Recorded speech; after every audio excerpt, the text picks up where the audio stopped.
European Central Bank President Jean-Claude Trichet has said that speculating on Greece defaulting is a certain way of losing out. Eurozone leaders agreed on a second €109 billion package for debt-stricken Greece on July the 21st. Trichet called the decisions taken as important for the financial stability of the Eurozone and added Greece must work hard to balance its economy. To find out more about the agreement reached in Brussels regarding the Greek debt crisis, we'll be hearing from Bob Chapman, the writer of the financial newsletter International Forecaster. Well, first of all, it has to be approved, and I understand from Mrs. Merkel, that the Chancellor of Germany, that would be accomplished after this summer break. I don't know that everybody's going to agree to what has been put together. I know that probably Mrs. Merkel was responsible for the participation of banks in this, what they call a second bailout, something that the banks wanted to avoid at all costs, because they may be called upon later to come up with more funds. If you go back to March in the election in North Rhine-Westphalia, you'll see that in Hamburg, Mrs. Merkel's home district, that her party, the CDU, the Christian Democratic Union, was absolutely blasted in the election because the German people do not want to continue to fund Greece or anybody else. And because of the deal that was just made, the pressure in Germany is getting even greater and greater. It is very, very unpopular. And I think the people are right, because we sat on this radio station a year ago, and I said the only way for Greece to extricate itself is by defaulting. Under no circumstances, no matter what they do, in the best of times, they can't pay the interest and the principal back on what they have and will be borrowing. It's impossible. And I think the Germans have recognized that, and they say, no more. Let's take our losses and let Greece do what they're going to do, and we wish them the best. And I think that is a good approach. The best approach should have been done a long time ago. But lurking in the background, we have the bankers, and they don't want to pay anything for anything. And you saw what they tried to construct in the raping of Greek government assets as collateral for these loans that they purportedly were going to give them to stay, quote, temporarily solvent. And so the bankers have not had the best intentions. And I think it was very surprising that Mrs. Merkel and the German contingent was able to include the participation of banking. And, you know, the ECB, the European Central Bank, is in a very precarious position as well. They've been buying bonds from the 6 countries, including Greece, which have problems. And their borrowing ratio is 24-1. And that means that they have created 24 times more than their underlying assets to lend out or to purchase bonds in nations with problems. And that's a very high ratio. Normally in fractional banking, the guideline for centuries has been 9-1. And so if something goes wrong here, the ECB would have to make a call on the members to give them more money, or they'd have to go bankrupt.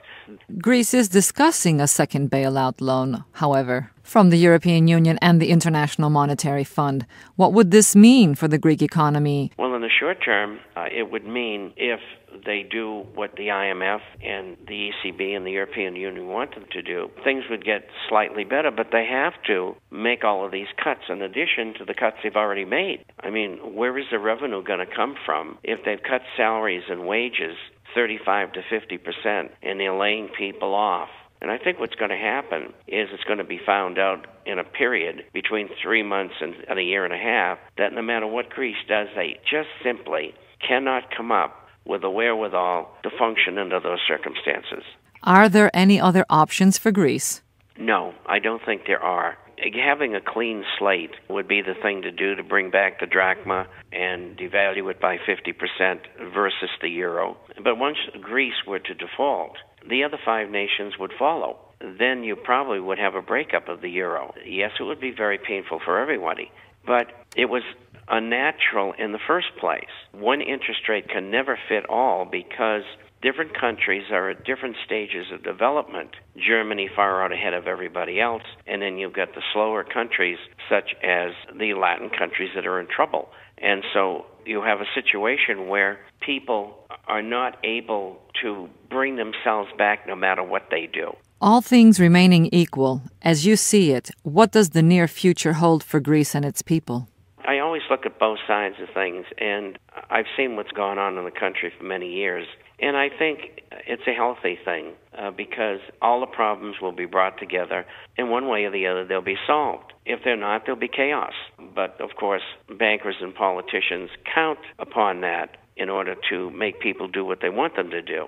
The real problem here has been like it is in every other country. Politicians grabbing, and I don't have to tell you the administrations you had during the 1980s, which were dreadful. But more important than that, the bankers should have never been lending the money in the first place. Prudent bankers don't lend money to countries that can't pay it back or have problems. And they know what they're doing. The politicians don't care. And the public, they're not educated in these things. So they don't understand until there's a giant problem like we have now. It's going to be very difficult. I think if there's default, a new currency, then it'll take 5 to 10 years of laborious work to work their way out of it. If you continue to get bailouts, two things will happen. Number one, you will have austerity, depression for 25 to 50 years. And eventually, the Eurozone is going to go under anyway. It's an unnatural association. As you know, I lived in Europe for many years. I never lived in Greece. I've never been there. But I lived extensively in Switzerland and Germany and France and Portugal and Spain and Denmark and England and a very unusual American. But I lived in all those countries, and I know that you can't amalgamate everybody into a European Union and make it work.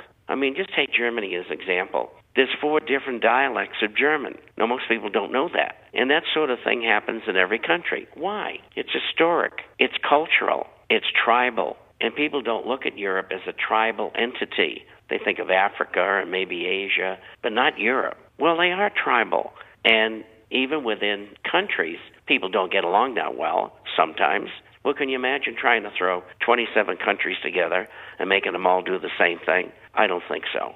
And, one of the dreams of the creation of the European Union was that people will go from one country to another, and they'll live in different countries, and they'll work there. I got news for you. It hasn't happened, except for the illegal aliens from Africa and Asia, the same problem that America's got. But other than that, there's been no contagion of people living in other countries. So what I'm saying here is anthropologically and culturally, it is impossible to make it work after people living somewhat separately for the last 8,000 years.